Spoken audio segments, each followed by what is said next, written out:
2024년 마지막 달 12월의 첫날, 오늘 우리가 맞이했습니다. 여러분, 어떤 마음으로 12월을 시작하고 계십니까? 우리 처치 칼렌더, 교회 달력으로 보게 되면 오늘이 새해 시작이에요.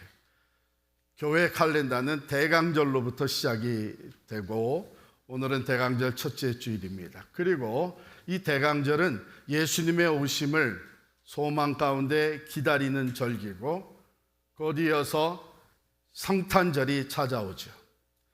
두말할 것도 없이 대강절과 성탄절의 주인공은 예수 그리스도이십니다.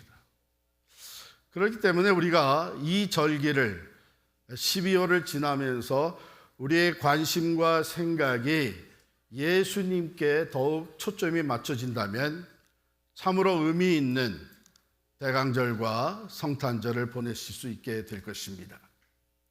오늘 본문에는 예수님에 대한 예언이 700년 전에, 예수님이 탄생하시기 700년 전에 이미 이사야 선지자를 통해서 주신 예언의 말씀이 나오는데요, 거기에 예수님의 타이틀이 주어져 있습니다. 6절에 보면 그의 이름을 기묘자라, 모사라, 전능하신 하나님이라, 영전하시는 아버지라, 평강의 왕이라 할 것입니다. 영어로 보게 되면 그 기묘자와 모사를 컴바인 시켰습니다. 그래서 Wonderful Counselor, 그리고 Mighty God, Everlasting Father, and Prince of Peace, 이렇게 네 개의 타이틀로 정해집니다.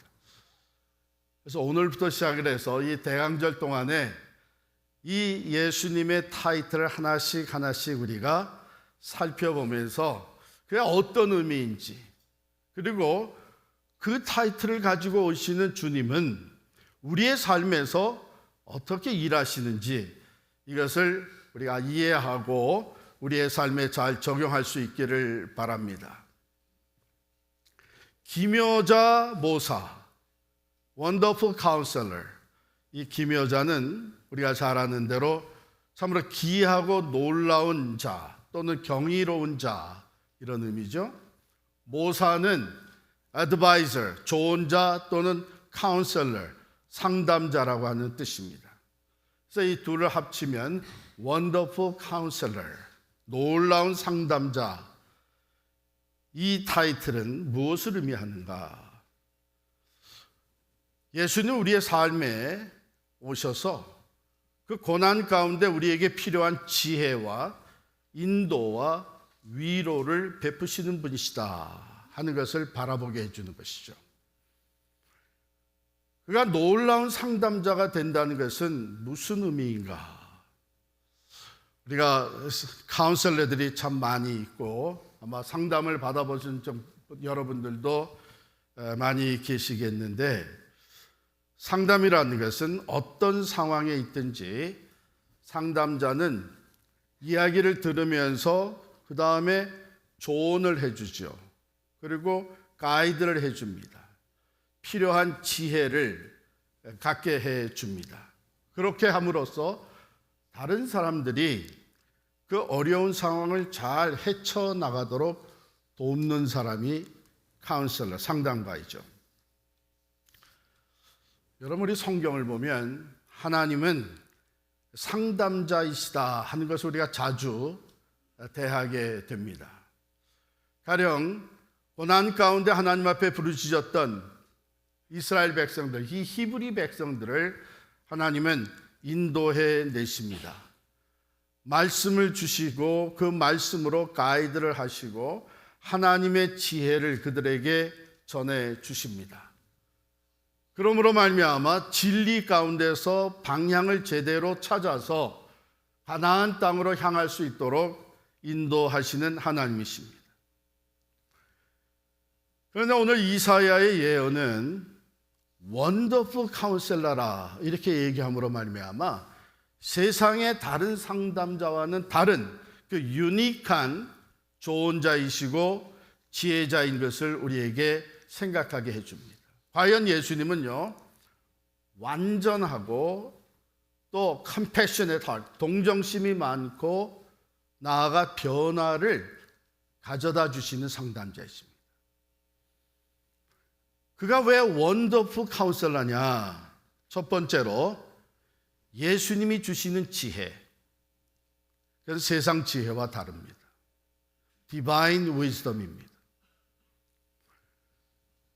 그가 위대하실 뿐만 아니라 그를 만나서 우리가 상담을 받노라면 우리 안에 그에 대한 경외심과 놀라움의 그 감동이 일어난 것이죠. 신성한 지혜, the divine wisdom, 그리고 초월적이며 모든 면에서 완벽한 상담자이기 때문에 원더풀 카운셀러다, 이렇게 호칭을 한 것입니다. 실제로 그분이 이 세상에 오셨잖아요. 예수님의 생애를 가만히 생각해 보세요. 그가 와서 많이 가르치셨습니다. 그는 그 가르침을 통해서 무엇을 보여주셨나 하면 그냥 좋은 제안이나 가이드만 해준 것이 아니라 예수님 자신이 그 하늘 지혜의 화신인 것을 나타내 보여주십니다. 많은 사람들이 예수님의 가르침을 또는 상담을 받으면서 이렇게 생각을 했어요. 이는 참 놀랍도다. 서기관들이나 바리새인들이 하는 것과는 다르다. 왜? 그분의 가르침에는 하늘의 권세가 있었습니다. 그 권위가 있었습니다. 두 번째로, 사람들은 쉽게 예수님의 가르침을 받으면서도 그 단순한 말씀이지만 거기에는 심오한 깊이가 있는 것을 깨닫게 됩니다. 그래서 놀랍다. 세 번째로는 예수님의 그 가르침은 우리의 그 rational, 이성적인 이해만 도와주는 것이 아니라 우리의 마음과 영혼 깊숙이까지 파고드는 교훈이 됩니다. 그래서 그분의 지혜는 It's a wonderful divine wisdom, 놀라운 상담가가 되시는 것이죠. 두 번째로, 예수님은 모든 상담가들과 같이 상담을 받으러 온 사람의 그 형편과 사정을 이해를 하십니다. 그런데 그가 원더풀 카운셀러가 되는 것은 우리의 모든 어려움을 누구보다도 잘 알고 계시기 때문이에요. 저도 상담도 받아보고 코칭도 받아보고 멘토링도 받아봤어요. 그러면서 좀 답답한 경우도 있었어요. 이분이 지금 내가 하는 말을 제대로 잘 이해 못하고 있는 것 같구나. 내 목회 상황에서 어려운 것을 내가 잘못 표현을 해서 그런지 아니면 이분이 잘못 받아들여서 그런지 좀 삔또가 잘 안 맞는구나, 이런 것을 느낄 때가 많았습니다. 그리고 또 마음이 또 다친 경우는 나한테는 이게 굉장히 심각하고 그리고 참 고통스러운 일인데 이분이 이것을 너무 쉽게 취급을 하는구나, 이런 경우도 봤습니다. 그런데 우리 예수님은요, 완전한 하나님이시면서 또한 완전한 사람이십니다. 이 땅에 육신을 입고 오셔서 이 땅을 거닐면서 우리가 경험하는 모든 것을 그분이 경험을 하십니다. 기쁨뿐만 아니라 슬픔, 그리고 고독함,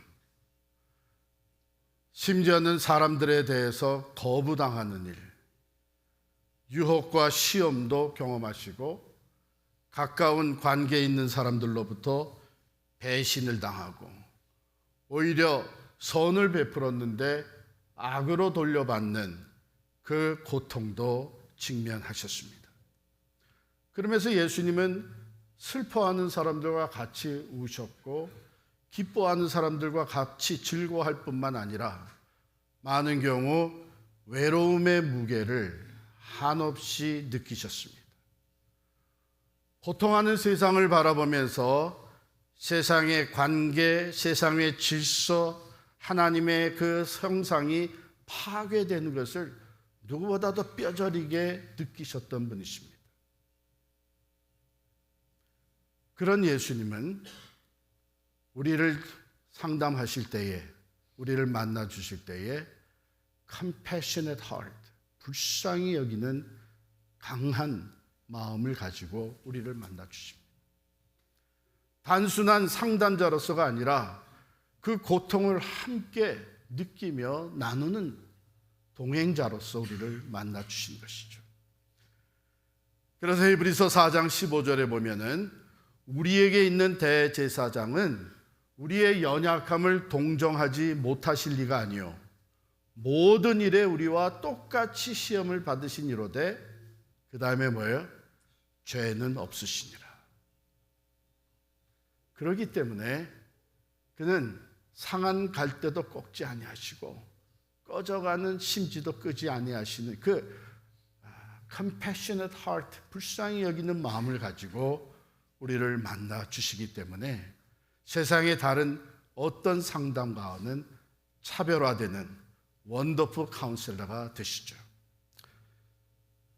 여러분, 우리가 어떤 경우에는 멀리 있는 사람같이 느껴질 때가 있어요.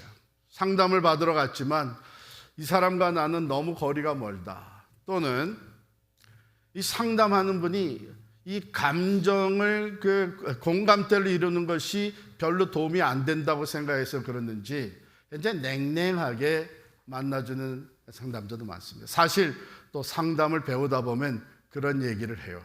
너무 상담 받으러 온 사람의 감정에 빨려 들어가면 안 좋다.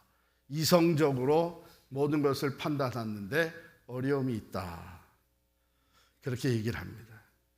그런데요, 우리 주님은 하늘의 지혜를 가지고 계실 뿐만 아니라 우리의 그 모든 형편과 사정을 누구보다도 잘 아시고 그 고통과 아픔, 그것을 공감하십니다.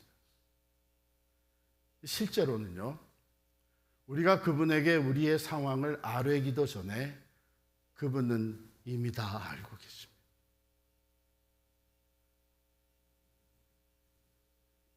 그리고 우리에게 그 하늘의 지혜로 해결책을 제시해 주시고 그 다음엔 떠나가시는 것이 아니고 그 과정, 해결해 나아가는 과정에 우리와 동행해 주십니다.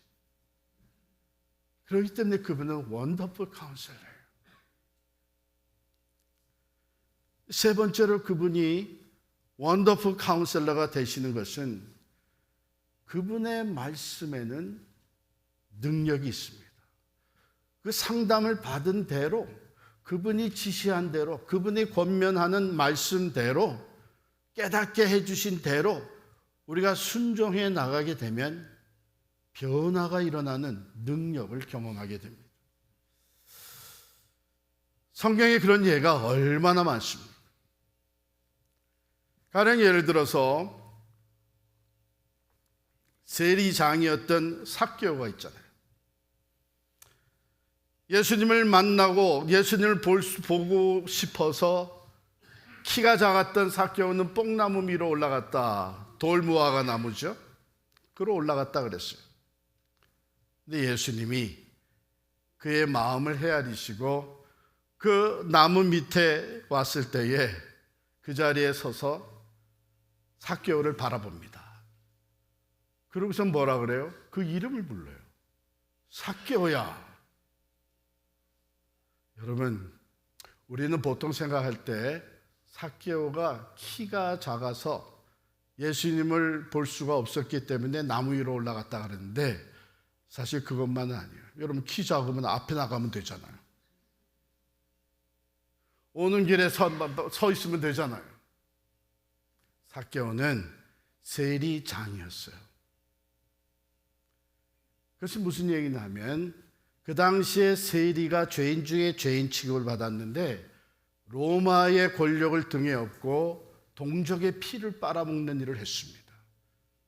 로마가 세금을 내 마음대로 걷어들이되 얼만큼만 로마로 보내라.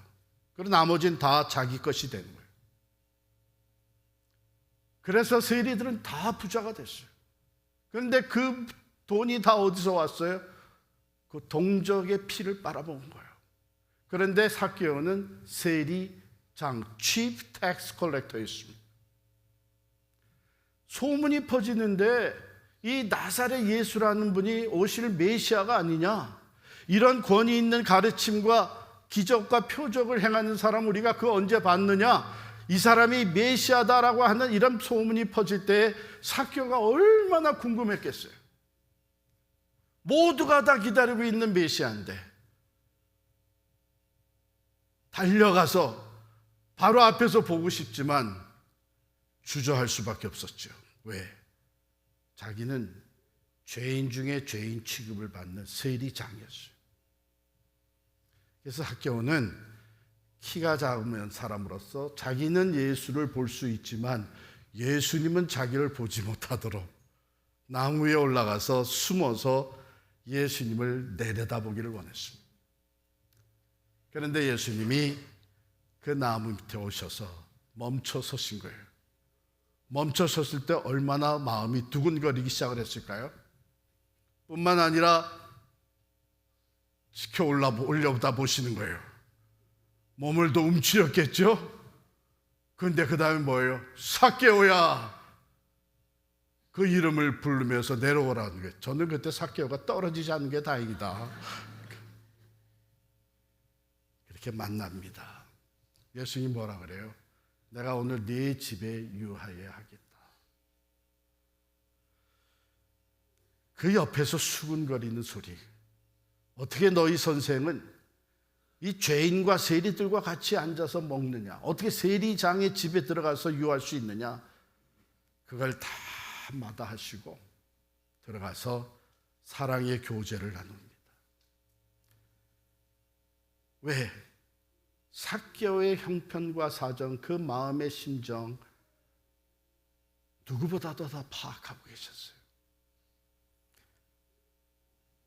그러자 삭개오의 삶에 변화가 일어납니다. 삭개오가 시키지도 않는데 일어나서 하는 거예요. 제가 가지고 있는 이 재산 절반을 가난한 사람들에게 나눠주겠습니다. 그리고 내가 다른 사람을 속여서 빼앗은 것이 있다면 4배로 갚아주겠습니다. 변화가 일어납니다. 자기 죄를 회개하고 새 사람으로 거듭나게 됩니다. 이와 같이 예수님, 위대한 상담자이신 예수님을 만나면 변화가 일어납니다. 왜? 그분에게는 이런 변화를 가져다 줄 수 있는 능력이, 그의 말씀과 그의 권세의 능력이 있기 때문입니다. 우리가 아마도 예수님이 상담자로서 어떻게 변화시켰느냐를 가장 구체적이고 실제적으로 보여주는 것이 있다면 운물가에서 만난 여인과의 대화입니다. 사마리아 운물가에서 만난 이 여인. 예수님은 의도적으로 개인적인 만남의 시간을 가질 수 있도록 제자들을 다 음식 가지러, 점심 가지러 마을로 보내셨습니다. 그리고 이 여인이 물을 기르러 나오니까 먼저 말을 건넸습니다. 내게 물을 좀 다오. 그렇게 대화가 시작이 되면서 예수님은 이 여인에게 리빙 워터에 대한, 생수에 대한 얘기를 건네주십니다. 이 여인은 그것을 물질적인 것으로 여전히 받아들입니다. 그런 게 있다면, 멈추지 않고 계속 솟아나는 물이 있다면 그거 내게 주십시오. 그래서 내가 다시는 이 운물가에 물을 기르러 나오지 않을 수 있도록 해 주십시오. 왜? 거기 가면 사람들이 있는데 사람 만나기가 싫은 거예요. 자기가 저지른 자기의 과거, 자기의 수치스러운 죄로 인해서 사람들을 기피하면서 살던 여인이. 예수님은 그 대화를 계속 이끌어 가시면서 급기야는 내 남편을 불러오라. 이 여인이 나는 남편이 없습니다. 예수님이 다 알고 계셨죠. 전에 네가 남편이 5이나 있었고 지금도 다른 남자와 살고 있는데 남편이 없다고 떼끼놈 그런 게 아니고 내 말이 옳다. 내 말이 옳다. 전에 남편 5 있었던 그 사람들은 다 지나간 사람들.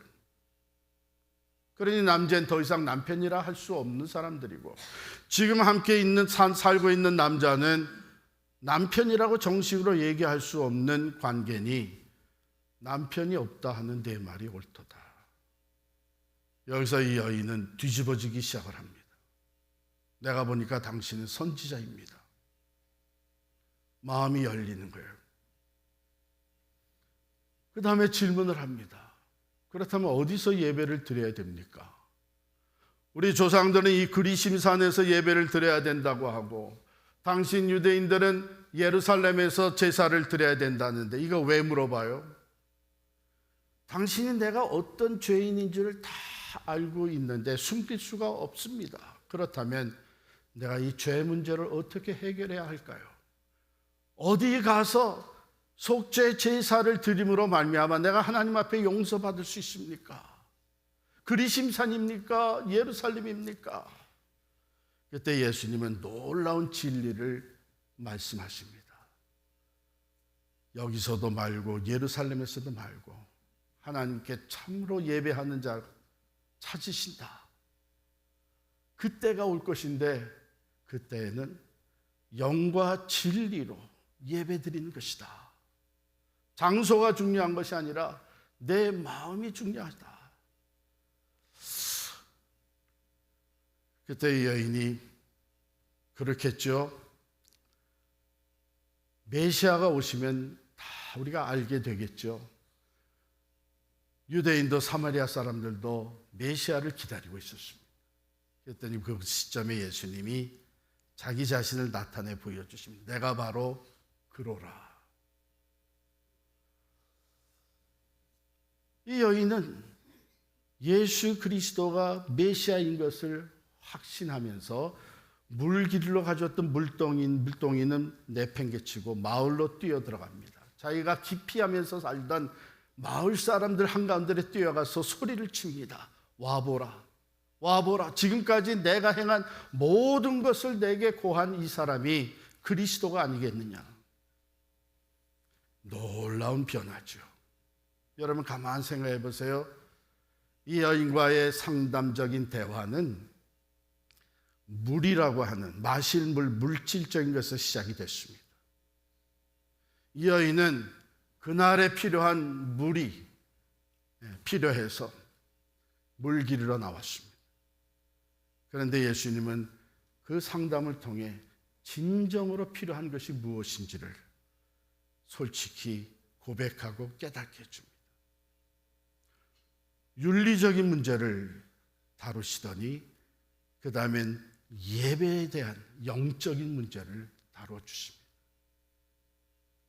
이와 같이 예수님은 우리의 모든 상황과 형편과 우리의 생각과 우리의 그 관심을 다 아시고 우리의 지금 당장 필요한 것에서부터 시작을 해서 점진적으로 궁극적인 필요가 채워지도록 그래서 참된 변화가 일어나도록 우리가 상담해 주시는 원더풀 카운셀러입니다.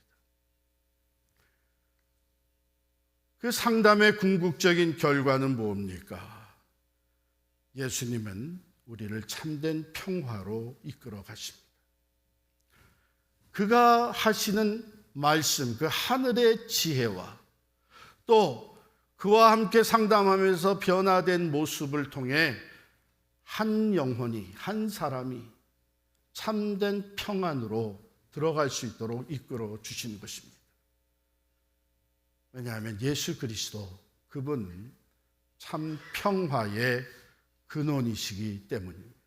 여러분 우리가 살아가는 삶, 우리 자신의 삶도 얼마나 많이 불안과 혼돈과 의심과 갈등에 가득 차 있습니까?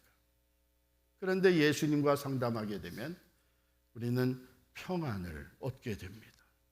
이것은 세상이 줄 수 없는, 세상은 알지도 못하는 참 평화가 우리의 심령 깊은 곳에 자리 잡기 시작을 합니다. 사도 바울은 이 평화는 우리의 모든 지각을 beyond our understanding, 우리의 모든 지각을 초월하는 평안이라고 얘기합니다. 환난과 시련과 어두움과 역경 가운데서도 우리 안에 자리 잡게 되는 참된 평화, 이것이 우리가 예수 그리스도를 통해 얻게 되는 상담의 결과입니다. 그런데 여러분, 나도 그럼 그때 태어났으면 얼마나 좋았을까? 예수님을 직접 만나서 상담을 합니다. 여러분, 그런 상담 문제가 있어요? 예수님이 이 땅에 오셔서 해주셨던 그 상담은 여전히 available 합니다. 그분의 말씀은 여전히 살아있고, 그리고 그분은 여전히 compassionate heart, 우리를 불쌍히 여기는 마음으로 우리를 만나 주십니다.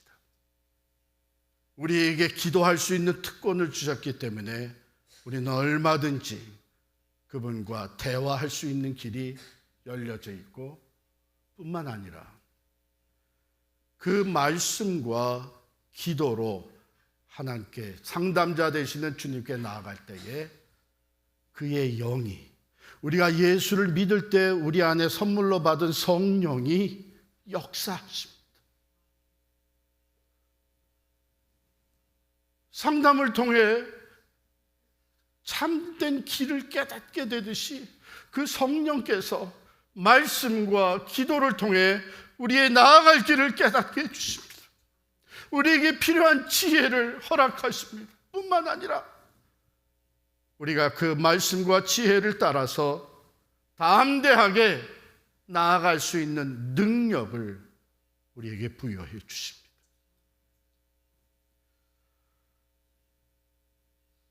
요한복음 14장 26절에 보면 주님께서 제자들을 떠나가시기 전에 이렇게 약속을 해주셨습니다. 내가 성령을 보내줄 것이다.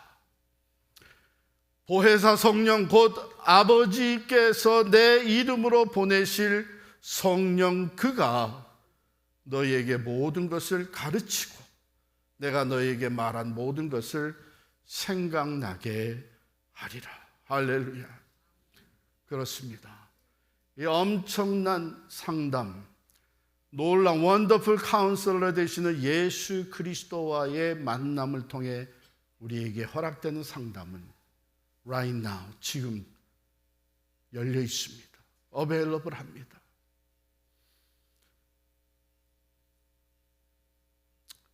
저는 지금까지 살아오면서 몇 차례의 제 인생에 중요한 터닝 포인트가 있었습니다. 전환점이 있었죠.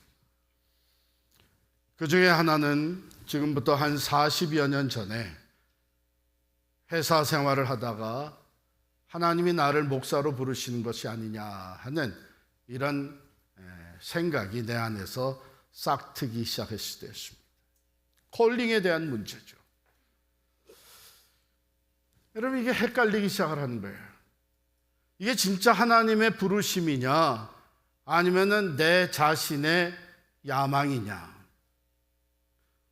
원래 생겨먹은 게 무대 체질이다 보니까 교회 생활을 해도 무대에 올라오고 싶은 거예요. 갈등이 일어났죠. 어떤 때는 이게 하나님 부르심 같고 어떤 때는 이게 내 생각인 것 같고, 아내랑 대화를 하니까 아내도 그게 중요하지 않냐. 우리가 하나님의 종이 되는 것은 내 생각과 내 소원에 의해서 되는 것보다는 하나님의 부르심이어야 되지 않느냐.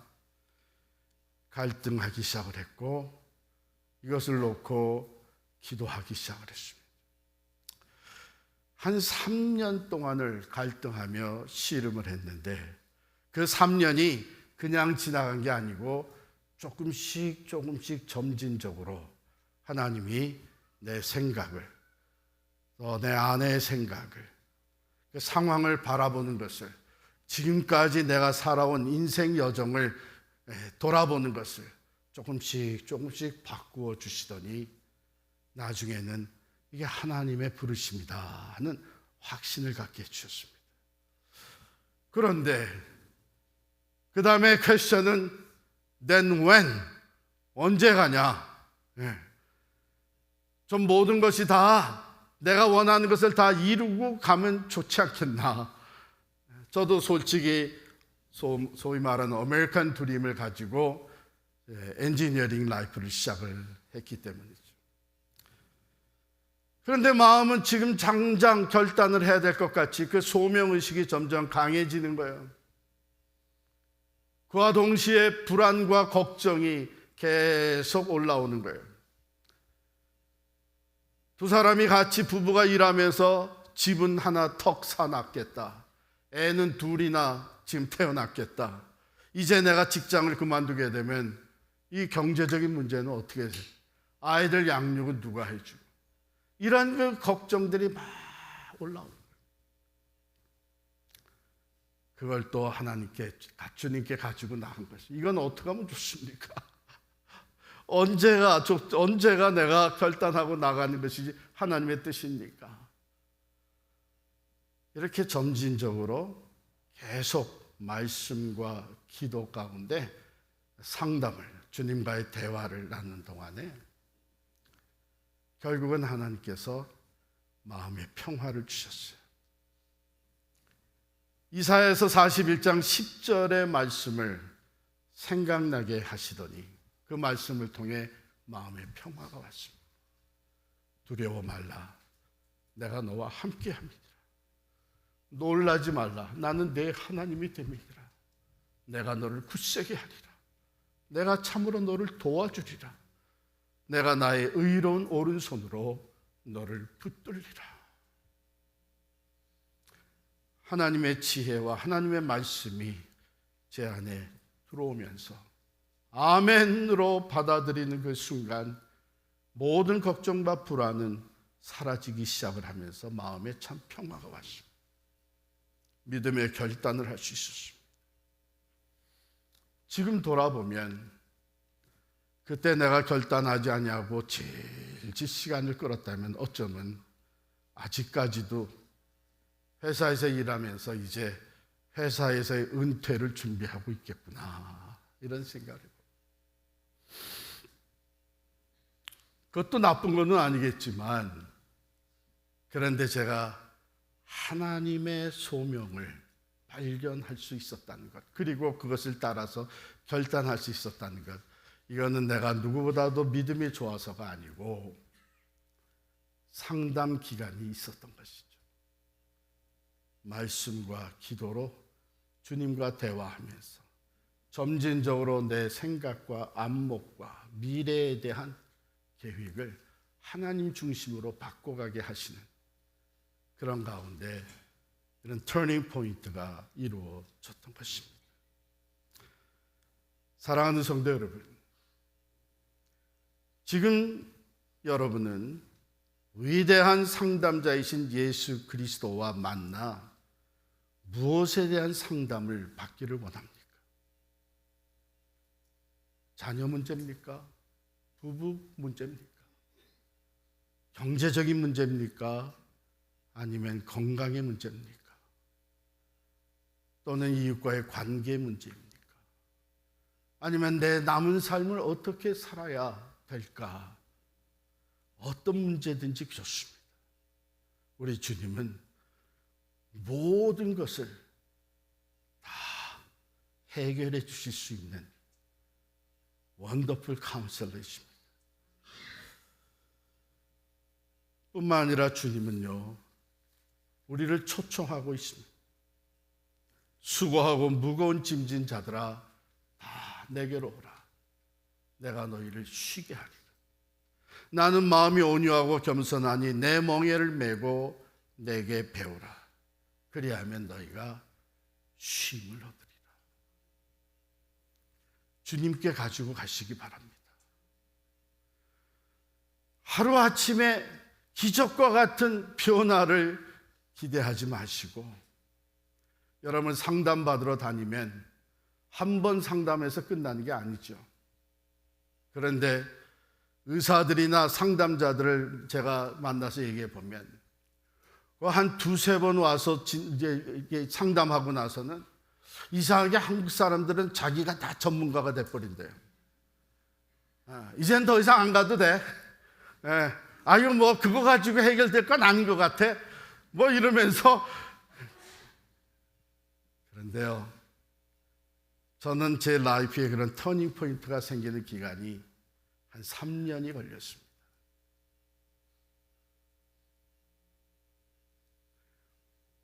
우리의 처한 상황, 또 우리의 믿음의 성숙도, 우리의 주변에 연결된 사람들, 하나님은 이 모든 것을 다 고려하셔서 우리에게 가장 적절한 방법과 시간표로 진행을 시키십니다. 그렇기 때문에 우리는 온전히 신뢰할 수 있는 원더풀 카운셀러이신 예수님을 믿고 그분에게 가지고 가서 어떤 문제든지 상담을 받으시기를 바랍니다. 말씀해 주실 것입니다. 기도에 응답해 주실 것입니다. 내가 원하는 대로만 해달라고 고집하지 마시고, 여러분 상담자한테 가서 그렇게 고집하는 거 아니죠.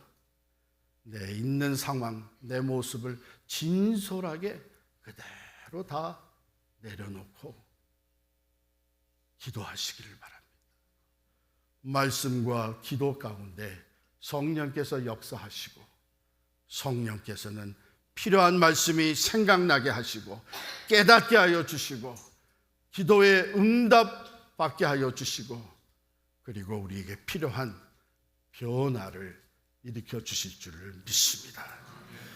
죄짐 맡은 우리 구주 어찌 좋은 친구인지, 걱정 근심 무거운 짐 우리 주께 맡기세. 시험 걱정 모든 괴로움 없는 사람 누군가, 부질없이 낙심 말고 기도드려 아뢰세. 이런 진실하신 친구 찾아볼 수 있을까? 우리 약함 아시오니 어찌 아니 아뢰일까? 우리 다 일어나셔서 함께 참 원더풀 카운셀러가 되신 우리 주님께 찬양하면서 우리의 믿음의 고백을 드릴 수 있는 시간 갖기를 원합니다.